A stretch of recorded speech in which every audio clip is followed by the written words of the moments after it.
নমস্কার, শ্রমিক কথা আপনাদের সকলকে স্বাগত জানাই। Minimum wages Orissa government revise করেছে।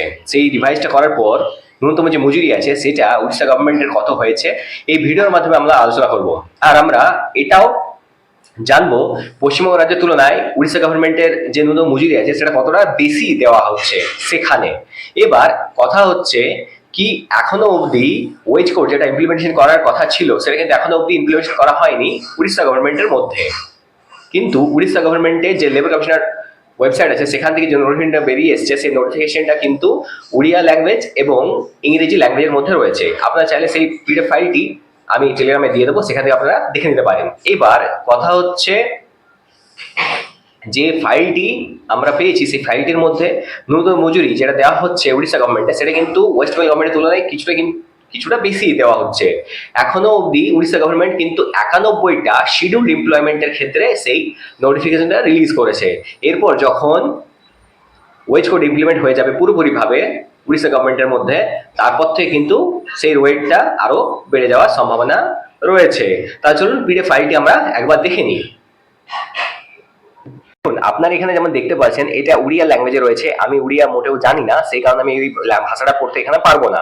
এক্ষেত্রে এই ভাষাটি যারা জানেন তারা একবার দেখে নিন, এখান থেকে তারা এটাকে দেখে নিতে পারেন। আমি তাদের জন্য এই ক্লিপটা দিয়ে দিলাম। এরপর যেটা রয়েছে ইংরেজি ভাষার মধ্যে সেটা আমরা পড়তে জানি, সে কারণে আমরা এটাতে যাব। এখানে দেখুন কি লেখা রয়েছে। এখানে লেখা রয়েছে office of the labour commissioner Orissa Bhubaneswar. এখান থেকে নোটিফিকেশন বেরিয়ে এসেছে। এই নোটিফিকেশনের মাধ্যমে কি বলা হয়েছে দেখুন, for is the as per notification number 5308 dated 18 তারিখ 7 মাস 2024, 18 তারিখ 7 মাস 2024 labour and ESI department, labour এবং ESI department, government of Orissa, the minimum rate of wages have been revised. ন্যূনতম যে মজুরি আছে সেটাকে রিভাইজ করা হয়েছে সকল শিডিউল এমপ্লয়মেন্টের জন্য। এখানে আনস্কিল্ড মানে অদক্ষ, সেমি স্কিল্ড মানে অর্ধদক্ষ, স্কিল্ড মানে দক্ষ এবং হাইলি স্কিল্ড মানে অতি দক্ষ শ্রমিকদের জন্য এটা এখানে বলা হয়েছে। এইবার এখানে যেটা আসলে বলা হয়েছে যেটা আমরা রিভাইজ করলাম সেটা রেটটা কত রইবে সেটা দেখুন, এখানে আপনারা দেখে নিতে পারেন। এখানে দেওয়া রয়েছে 2 টাকা 60 পয়সা পার পয়েন্ট ইনক্রিজ করা হয়েছে। এরপর নিচে যেটা দেওয়া রয়েছে সেই জায়গাটা আমরা চলে যাই। এখানে এই জায়গাটা আপনারা একটু লক্ষ্য করবেন যে 91 শিডিউল এমপ্লয়মেন্টস, 91টা শিডিউল যেগুলো এমপ্লয়মেন্ট আছে সেগুলোর ক্ষেত্রে এটা দেওয়া হবে। এবার দেখুন এটা কত টাকা বৃদ্ধি করা হয়েছে। এখানে দেখুন আপনারা দেখতে পাচ্ছেন যেমন আনস্কিল্ডের ক্ষেত্রে 462 টাকা ছিল, সেটা বাড়িয়ে 472 টাকা হয়েছে। সেমি স্কিল্ডে 512 টাকা ছিল, সেখানে 10 টাকা বাড়ানো হয়েছে। মূলত দেখুন 10 টাকা করে পার এরিয়াতে বাড়ানো হয়েছে।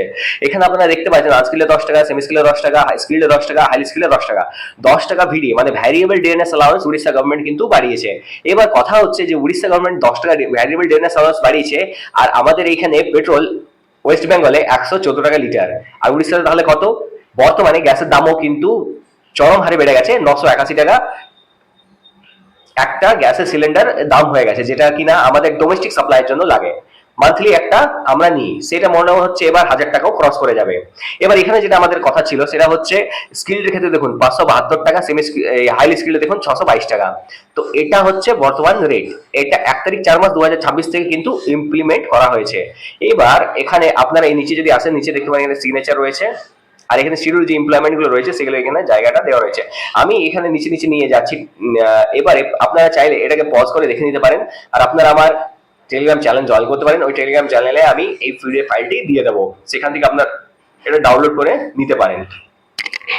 দেখুন এটা তো আপনারা দেখলেন উড়িষ্যা গভর্নমেন্টের মিনিমাম ওয়েজেসটা। এবার কথা হচ্ছে পশ্চিমবঙ্গ রাজ্য সরকারের যে মিনিমাম ওয়েজেসটা রয়েছে সেটা কিন্তু উড়িষ্যা গভর্নমেন্ট থেকেও কম। এবার এখানে 472 টাকা হচ্ছে আনস্কিল্ড ওয়ার্কারদের জন্য পার ডে মজুরি। এবার আমরা যখন পশ্চিমবঙ্গ রাজ্য সরকারের ন্যূনতম মজুরি দেখছি সেটা দেখছি 399 রুপিস পার ডে। সেখান থেকে আপনারা ফারাকটা শুধু দেখুন। এবার চলুন আমি আপনাদেরকে পশ্চিমবঙ্গ রাজ্য সরকারের ন্যূনতম মজুরিটা রয়েছে সেটার ফাইলটা আমি আপনাদেরকে দেখিয়ে দিচ্ছি। এবার আপনারাই ভেবে দেখুন যে পশ্চিমবঙ্গ রাজ্য সরকারের ন্যূনতম যে মজুরিটা রয়েছে সেটা এতটাই নগণ্য বা এতটাই কম কি অন্যান্য স্টেটের তুলনায় সেটা তো কিছুই নয়।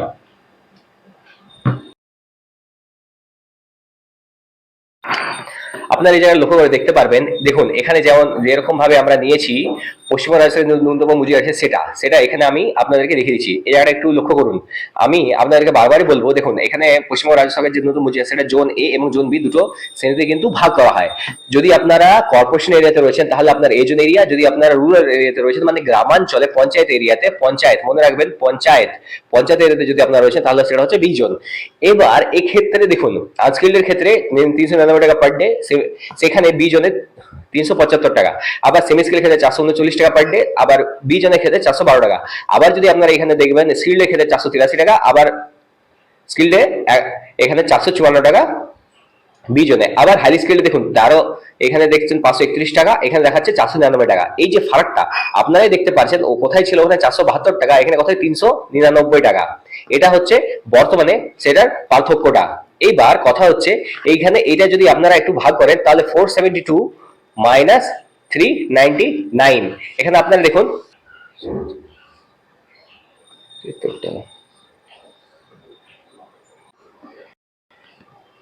এই যে পার্থক্যটা রয়েছে এটা রয়েছে দেখুন 73 রুপিস, 73 রুপিসের সাথে এটা পার্থক্যটা কিন্তু এখানে দেওয়া হয়েছে।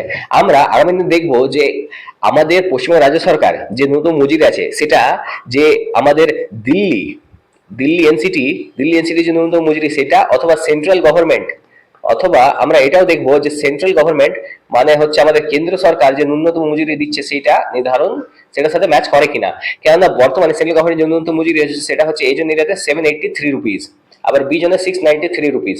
তো এই যে ন্যূনতম মজুরি আছে সেটার সাথে ন্যূনতম মজুরিটা মানানসই হয় কিনা।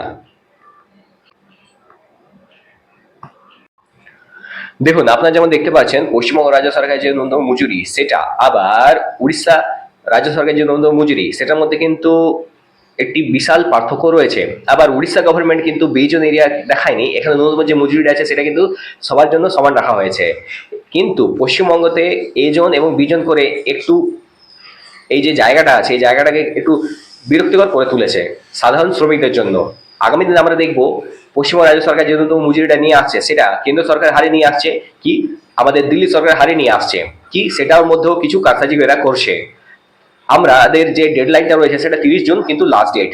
ওয়েস্ট বেঙ্গল লেবার কমিশনের ওয়েবসাইটটা বর্তমানে কিন্তু কাজ করছে না, সেটা পার্টি শিফট হওয়ার পর থেকেই কিন্তু চলছে। এভাবে আমি আপনাদের অনুরোধ করবো যদি আপনারা চান তো সেই ওয়েবসাইটে একবার লগ ইন করে দেখতে পারেন, সেখান থেকে যে নতুন মজুরিটা আছে সেটাও ডাউনলোড করার চেষ্টা করতে পারেন। যদি আপনারা ডাউনলোড করতে পারেন তাহলে ভাববেন হয়তো সাইটটা কাজ করছে, কিন্তু যদি আপনারা ডাউনলোড করতে না পারেন তাহলে আপনারা মেনে নিতে হবে কি সাইটের মধ্যে কিছু মাইগ্রেশনের কাজ চলছে, বা আগামী দিনে এটা সম্পূর্ণ সেন্ট্রাল গভর্নমেন্টের রুল অনুযায়ী চলতে পারে। যদি ভিডিওটা আপনার ইনফরমেটিভ লেগে থাকে চ্যানেলটা অবশ্যই সাবস্ক্রাইব করুন, পাশে যে নোটিফিকেশন বেল আছে ওটাকে অলে ক্লিক করে দিন। আমি এরকম অনেক ইনফরমেটিভ ভিডিও আগামী দিনেও নিয়ে আসবো। আর এই ভিডিওটি আমি আপনাদেরকে অনুরোধ করবো সকল শ্রমিকদের ভাইদের সাথে শেয়ার করে দিন। ধন্যবাদ।